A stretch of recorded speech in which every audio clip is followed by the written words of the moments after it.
बिस्मिल्लाहिर्रहमानिर्रहीम। जी दोस्तों, आज का व्लॉग शुरू करते हैं। मुझे उम्मीद आप सब खैरियत से होंगे। इतने सारे लोग मस्जिद में क्यों जमा हो गए, आज का व्लॉग देखकर आपको पता लगे।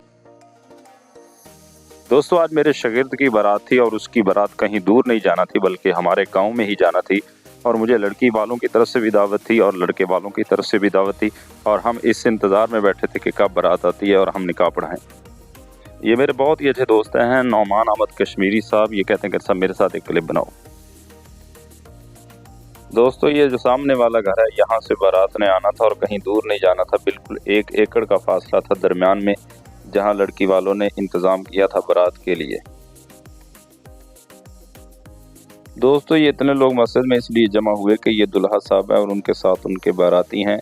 दुल्हा साहब 2 रकत नफल नमाज पढ़ने के लिए मस्जिद में तशरीफ़ लाते हैं और साथ बाराती भी आ जाते हैं।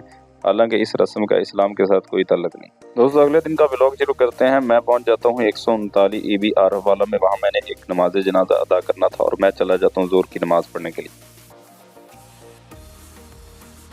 दोस्तों, फिर हम जनाजे के लिए चले जाते हैं और नमाज जनाजा पढ़ के हम फारिग हो जाते हैं। उसी कब्रिस्तान में मेरी नज़र पड़ जाती है 2 तंदूरों पर। तो मैं एक साहिब से पूछता हूँ कि भाई, ये तंदूर क्यों लगा रखे हैं? तो वो मुझे बताते कि कारी साहब, यहाँ पर हर साल मेला लगता है और मेले के मौके पर रोटियां लगाई जाती हैं, इस वजह से ये तंदूर लगाए गए।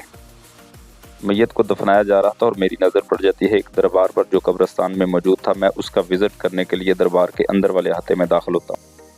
दोस्तों, फिर मैं दाखिल हो जाता हूँ कब्र के अंदर वाले हाल में, जहाँ बाबा जी की कब्र मौजूद थी। और इस दरबार के मुतल्लिक़ बाद में मैं एक वहाँ के रहने वाले से पूछता हूँ कि ये बाबा जी कब फौत हुए। तो वो मुझे बताने लगे कि ये 1949 में फौत हुए थे। और बाबा जी के बारे में वो मुझे बताने लगे जब ये ज़ाहिर हुए और उसी वक्त ये फौत हो गए थे।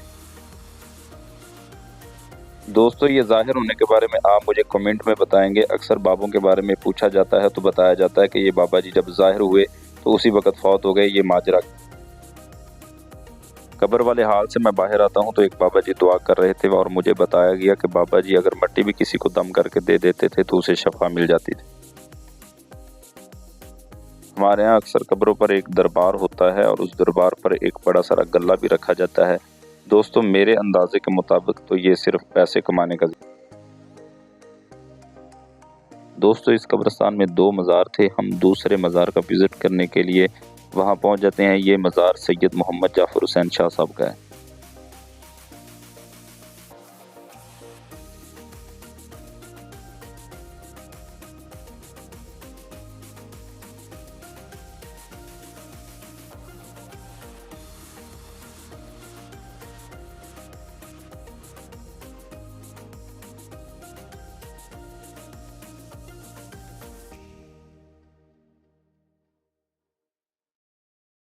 दोनों दरबारों का विज़िट करके हम अपनी मोटरसाइकिल पे बैठते हैं और हम आ जाते हैं वापस अपने शहर पाकपतन। दोस्तों, इंशाल्लाह फिर मिलेंगे एक नई वीडियो के साथ।